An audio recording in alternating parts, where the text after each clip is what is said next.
4 घंटे बाकी है चुनाव प्रचार खत्म होने में। क्या होगा वोटर के दिमाग में? क्या वो तमाम वादे जो आसमान हथेली पर रख देने के कर रहे हैं तमाम नेता और पार्टियां, या फिर ये सर्वेज भी उन पर डालेंगे कुछ असर? हम दिखा रहे हैं आपको राहुल गांधी का रोड शो। दिलचस्प है, राहुल गांधी और कांग्रेस हालांकि तीसरे स्थान पर लगातार दिखाया जा रहा है इन्हें, लेकिन आखिरी के लम्हों में ताकत झोंकने की कोशिश दिखाई देती है। अजय माकन मुख्यमंत्री के चेहरे हैं और इन सब के बीच 2 कैमरों से हम आपको दिखा रहे हैं राहुल गांधी का रोड शो। कितनी जनता दिखाई दे रही है, किस तरह का असर इस रोड शो का होगा, ये दिलचस्प है, क्योंकि इन तस्वीरों को देखकर एक वक्त पर बनारस याद आ जाता है। बनारस भी पहुंचे थे राहुल गांधी उन दिनों। अरविंद केजरीवाल और नरेंद्र मोदी जहां आमने सामने थे चुनाव में, लोकसभा चुनाव में, वहां पर राहुल गांधी ने भी एक रैली की थी। सड़कें भरी हुई थी और उसे सफल भी बताया जा रहा था, लेकिन अजय राय का वहां पर क्या हुआ, ये इतिहास का हिस्सा है। ये तस्वीरें हम आपको राहुल गांधी के रोड शो की दिखा रहे हैं। लेकिन पिछले बार के विधानसभा चुनाव में अगर आपको ले जाए तो उस वक्त शीला दीक्षित मुख्यमंत्री का चेहरा थी। उनसे भी हमारे सहयोगी ने बात की है। शीला दीक्षित ने हालांकि कई बार अपना स्टैंड बदला। उन्होंने पहले कहा कि आपके साथ मिलकर चुनाव लड़ना चाहिए, पार्टी ने तुरंत हाथ खींचा, कहा यह उनकी निजी राय है। अब आज वोटिंग के एक दिन पहले क्या कह रही हैं वो, जरा आपको सुनाते हैं। कहती हैं दिल्ली में त्रिकोणीय मुकाबला है, चौंकाने वाले नतीजे होंगे, यानी कांग्रेस से अच्छी उम्मीदें वो रख रही हैं। बीजेपी के पास कोई नीति नहीं है, ये कहा है शीला दीक्षित ने। सुनिए क्या कह रही है वो। आज कैंपेनिंग का आखिरी दिन है और हमारे साथ जुड़ रही हैं दिल्ली की पूर्व मुख्यमंत्री शीला दीक्षित जी। मैम, आपने कैंपेनिंग की, कांग्रेस अध्यक्षा ने की, कांग्रेस उपाध्यक्ष ने की, क्या आपको सपोर्ट लग रहा है? देखिए, हमारा जो सपोर्ट है वो यदि इन मीटिंग्स को देखा जाए वगैरह तो अच्छा लगता है। ये नहीं है कि लोग बिल्कुल ही नकार रहे हैं कांग्रेस को, याद कर रहे हैं। और हम लोग भी, सोनिया जी ने भी याद दिलाया, सबने याद दिलाया कि कांग्रेस ने क्या काम किया। तो ऐसा नहीं है कि आप राइट ऑफ कर दीजिए कांग्रेस को, लेकिन तिकोने चुनाव में क्या होगा परिणाम, ये कहना बड़ा मुश्किल है।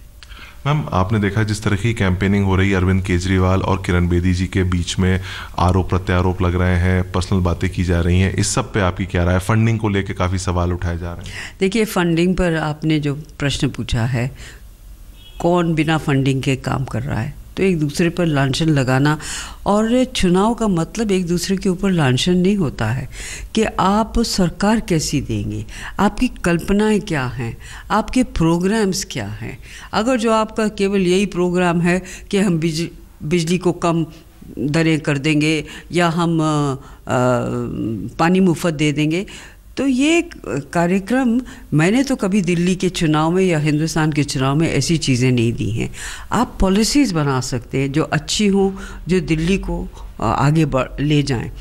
उसकी चर्चा नहीं हो रही है, एक दूसरे पर लांछन लगा रहे हैं। अब केजरीवाल जी बेदी पर केजरीवाल पर, ये मुझे नहीं समझ में आ रही कि ये किस तरह की चॉइस वोटर को मिल रही है। मैम, आपको लगता है कि इस चुनाव का परिणाम जो है ये केंद्र सरकार के ऊपर भी एक कुछ असर डालेगा कि उनके काम की सहमति मिल रही है, असहमति मिल रही है, उसको लेके कुछ फर्क पड़ेगा? उनकी काम की क्या सहमति हो, तो कैंपेन मूड में ही है अभी तक। 6-8 महीने 9 महीने होने वाले हैं, तो रोज़ कोई ना कोई कैंपेन लगा देते हैं। कभी स्वच्छ भारत है, तो कभी जन आधार या जो भी कुछ है, तो वो अभी कैंपेन मूड से नहीं निकले हैं। प्रधानमंत्री ने 5 रैलियां करी हैं, अमित शाह लगे हुए हैं, तो आपको लग नहीं रहा कुछ हड़कंप है बीजेपी? हाँ, बिल्कुल है, क्योंकि नर्वसनेस तो है ही है। क्योंकि एक तो शाह साहब की रैलीज में कुछ आ ही नहीं रहा है, डिले हो रही हैं, लोग नाराज़ हो रहे हैं। और प्रधानमंत्री को एक स्टेट के लिए, कैपिटल स्टेट के लिए जो फुल स्टेटहुड भी नहीं है, उस पर 5 रैलीज करना, आप सही कह रहे हैं, उस थोड़ी सी उनकी इसमें घबराहट झलकती है। थैंक यू सो मच बात करने के लिए। ये थी दिल्ली की पूर्व मुख्यमंत्री शीला दीक्षित जी जो हमसे बात कर रही थी। आज तक के लिए अशर खान। तो बीजेपी की घबराहट पर टिप्पणी करती हुई शीला दीक्षित, लेकिन याद आ गया पिछले ही बार की बात है, राहुल गांधी रैली कर रहे थे, लोग वहां से जाने लगे और यही शीला दीक्षित गुजारिश कर रही थी कि सुनकर जाइए राहुल गांधी को कम से कम। सभी खास मेहमान हमारे साथ लगातार बने हुए हैं, हर सर्वे कुछ कहता है, इस पर तो हम चर्चा कर ही रहे हैं, लेकिन चूंकि कांग्रेस की बात हुई है और कांग्रेस में राहुल गांधी की रैली का भी, मैं चाहती हूं कि आप सबसे जल्दी से उस पर टिप्पणी हो जाए। आलोक मेहता जी, आपसे शुरुआत करते हुए, ये रोड शो कुछ असर करेगा या क्या माने कांग्रेस का? वो जो स्थानीय उम्मीदवार हैं, कुछ यदि कहीं अच्छे उम्मीदवार हैं, उदाहरण के लिए मैं डॉक्टर वालिया की बात करते हैं, या कुछ ऐसे लोग जिनकी छवि भी काफ़ी हद तक ठीक थी, वो अपने बल पर कोशिश कर रहे हैं। मुझे लगता है राहुल गांधी खाली पार्टी का अस्तित्व बना रहे, ये रैलीज इसलिए भी हो रही है जिससे ऐसा नहीं लगे कांग्रेस बुरी तरह, और यदि कभी ऐसा खुदा न खास था, जैसा विराम जी कहते, यदि 2-3 सीट ज़्यादा मिल जाती है तो सरकार हंग असेंबली आती है, तो उन एमएलएज में भी उत्साह है कि कम से कम एमएलए जो बनना चाहते हैं कि हम सरकार में एक अहम भूमिका निभा सकते हैं। लेकिन शीला जी ये बात ठीक कह रही है कि इस बार सबको बेचैनी, उन्होंने ये नहीं कहा कांग्रेस में बेचैनी, कांग्रेस का नाम ज़्यादा नहीं लिया, सही बात यह है कि बेचैनी कांग्रेस में उससे ज़्यादा रही है, क्योंकि शीला जी को भी कुछ खास जगह पर ही उपयोग किया गया, उनका भी कहाँ उपयोग हुआ है। कांग्रेस खाली राहुल गांधी और अजय माकन, जिनका जमीन से बहुत कम वास्ता है, वही मैदान में सामने दिखाई दे रहे हैं। किनारा बिल्कुल ही कर लिया एक तरह से शीला दीक्षित से। देखिए, मेरा कहना है कि कांग्रेस इस समय खोने के लिए कांग्रेस के पास कुछ है नहीं, इकाई में है, इकाई में रह जाएगी, सीएम मेकर बन सकते हैं। नहीं, मैं बता रहा हूं, उसको चिंतित होने की जरूरत ही नहीं है। अपने एफर्ट से या किसी और कारण से भी अगर वो हिले डुलेगी तो ऊपर ही जाना है, उसको नीचे नहीं जाना है। मेरा ये कहना है कि 8 से अगर 5 भी हो जाए तो क्या फर्क पड़ता है, लेकिन अगर दहाई में पहुंच गई, 2 सीटें भी मिल गई, तो बाकी लोगों के लिए वो ऐसी होम्योपैथिक मेडिसिन होगी जिसमें एलोपैथी का कोई इलाज नहीं होगा, लोग उसी की तरफ जाएंगे कि भाई इसी से ठीक हो सकता है, उसके सिवाय कोई चारा नहीं होगा। तो मेरा कहना है कि देखिए, कांग्रेस को इस समय बेचैनी की हालत कांग्रेस की नहीं है। सबसे निश्चिंत पार्टी वो है, क्योंकि उसको जो सजा मिलनी थी मिल चुकी है। अब इसके बाद अगर उस पर कोई हमला करेगा तो वो कांग्रेस पार्टी भी बेचारी हो जाएगी और जनता की सहानुभूति कांग्रेस तरफ जाएगी।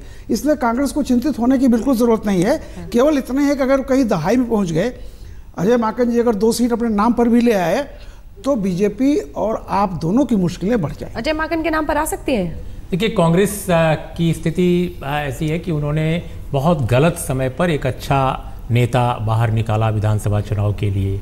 जहाँ तक इस बार का है, पोलराइज्ड इस इलेक्शन में कांग्रेस की संभावनाएं बहुत ख़राब हैं, तो अजय माकन का सशक्त नेतृत्व भी मुझे नहीं लगता है कि कोई बहुत बड़ा काम कर पाएगा। लेकिन अगर सीटें उनको कुछ एक आती हैं और मान लीजिए बहुमत किसी एक दल को नहीं मिलता है, तो बहुत बड़ा उसमें किरदार अचानक हो जाएगा कांग्रेस का। लेकिन जहाँ तक कांग्रेस पार्टी के नेता राहुल गांधी का सवाल है, उन्होंने कल के रोड शो में जो बातें कही वो बहुत जेन्युइन, बहुत महत्वपूर्ण थी। लेकिन जब वो बोल रहे थे तो ऐसा नहीं लग रहा था कि वो अपनी समझ और अपने दिल से बोल रहे हैं, ऐसा लग रहा था कि बहुत महत्वपूर्ण बातें बोल रहे हैं, लेकिन कहीं ना कहीं संवेदना, दिल, मिजाज, वो चीज गायब है। तो राहुल में जब तक वो जेन्युइननेस नहीं आती एक नेता की, कि वो गरीबों के हमदर्द हैं, वो जमीन जिनकी गई है उनके हमदर्द हैं, आदिवासियों के हमदर्द हैं। जयंती नटराजन को वो बातें वो समझा रहे थे कि इस देश के गरीब लोगों के लिए जरूरी थी। लेकिन जनाब, आपके इन 10 सालों के शासन में वो गरीब, वो आदिवासी सबसे मार्जिनलाइज क्यों हुए?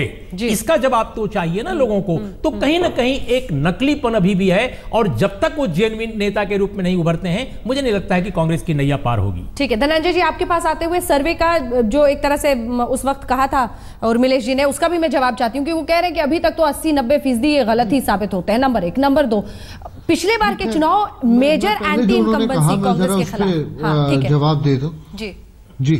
एक तो मुझे बहुत ही ज्यादा दुख हुआ कि इतने वरिष्ठ पत्रकार होकर बाजारू जैसे शब्दों का इस्तेमाल वो कर रहे हैं सर्वेक्षणों के लिए, खास करके क्योंकि देखिए 80-90% का ये आंकड़ा कहां से आया वो तो मुझे नहीं मालूम।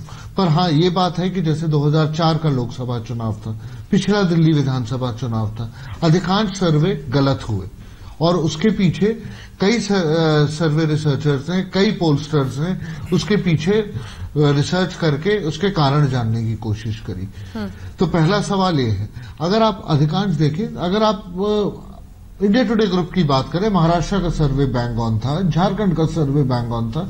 कुछ सर्वे सही होते हैं, कुछ सर्वे गलत होते हैं, बिल्कुल जिस तरह कुछ पत्रकारों का अनुमान ठीक लगता है, कुछ का गलत लगता है। इसके अंदर difference of judgement, difference of methodology है। कोई ज्यादा उसके अंदर इन्वेस्ट करता है मेथोडोलॉजी में, कोई कम करता है, कोई कम रिगरस होता है, कोई ज्यादा रिगरस होता है। ये जो बिकाऊ वाला और जो वो कोई भी पॉलिटिशियन हो, जब कोई पॉलिटिशियन कहता है हमें तब भी समझ में आता है कि पॉलिटिशियन का काम है जो हार रहा है, जो कह रहा है कि आप हार रहे हैं, उसको जो है आप क्रिटिसाइज करिए। बट बाय एंड लार्ज मेरे ख्याल से कोई पोलस्टर ये नहीं चाहेगा कि अपनी पूरी की पूरी रेपुटेशन को जो है दाव पे लगा दे सिर्फ एक चुनाव में एक किसी पार्टी को जीतते या हारते हुए दिखा।